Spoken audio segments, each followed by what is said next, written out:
Salam. Bu gün sizə JavaFX proqramında pəncərə proyektinin qurulma qaydasını göstərəcəm. Təbii ki, biz proyekti qurmamışdan əvvəl mütləq JavaFX üçün STK paketini yükləməliyik. Əks halda proyekt çalışarkən xəta qeydə alacaq. Bunun üçün daxil oluruq internetə və internetdə bu linkə keçid edirik. Mən bu linki videonun aşağı bölümündə paylaşacağam. Açılan saytda aşağıda Downloads bölümünə keçid edirik. JavaFX-in versiyasını avtomatik olaraq sonuncu kimi görəcəyik.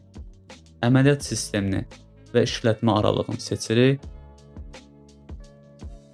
Tip bölümündən isə STK faylını seçirik. Təbii ki, bunları seçməsəz də olar, çünki Supports platform bölümündə avtomatik təkliflər görünə bilər. Windows istifadəçiləri sadəcə Windows-u seçir. Diqqət edərsinizsə burada iki seçim var: Gmods və STK. Bizə STK lazımdır. Yüklədikdən sonra Downloads faylında OpenJavaFX zip faylı kimi görəcəksiniz.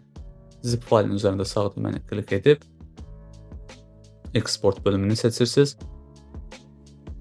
və bu qaydada eksport olunacaq. Keçid edirik proqrama və yeni JavaFX proyekti qururuq. New Project-ə klik edirik. Proyekt bu qaydada açıldıqdan sonra mütləq Generates bölümündə JavaFX-i seçirik. Proyektimizə ad təyin edirik. Next-ə klik edirik.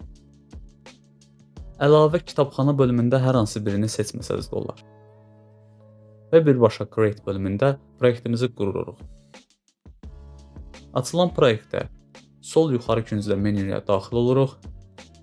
Project Structure bölümünü seçirik.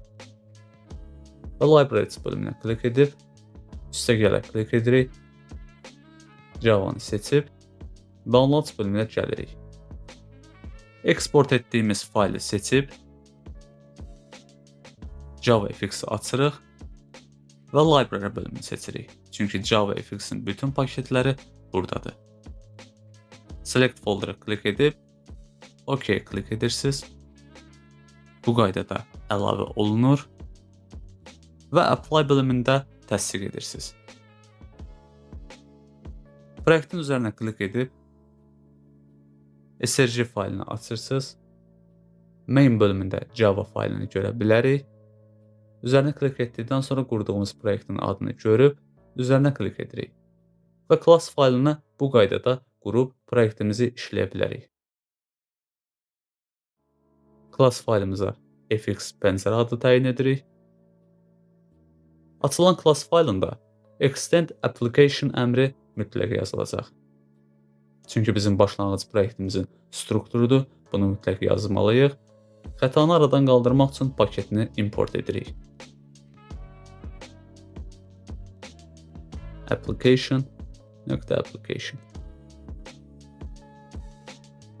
Keçid edirik Start metodunu qurmağa. Public void start stage p-stage.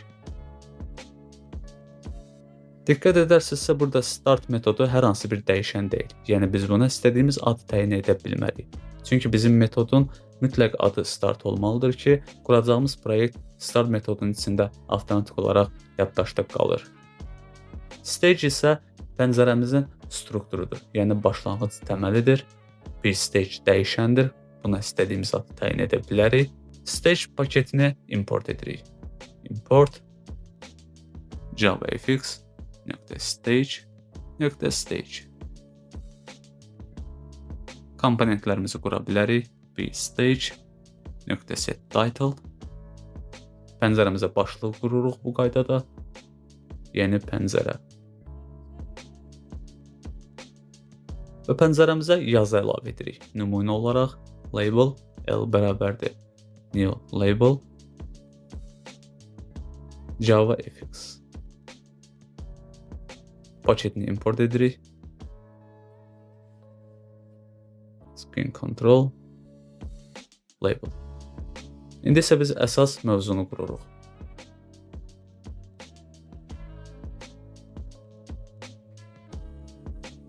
Biz hər hansı bir dəyişiklikləri və ya komponentləri birbaşa pəncərənin üzərində yox, mövzunun üzərində görürük.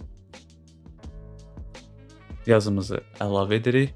və pəncərəmizin eninin uzunluğunu təyin edirik.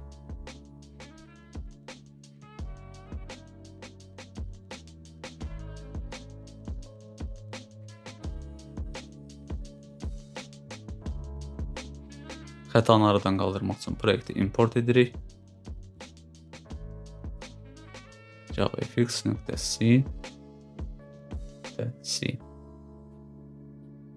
İndi isə pəncərəmizin təməlinə mövzunu təyin edirik. pstage.setScene s pstage.show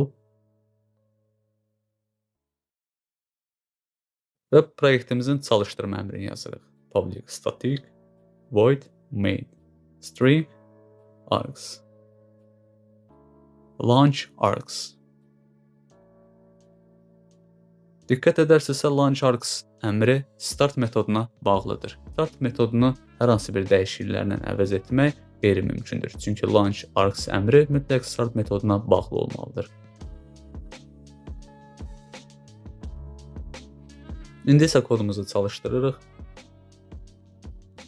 Açılan proyektimizə qurduğumuz pəncərəni və əlavə etdiyimiz yazını görə bilərik. Videonu izlədiyiniz üçün təşəkkür edirəm. Növbəti videolarda görüşərik.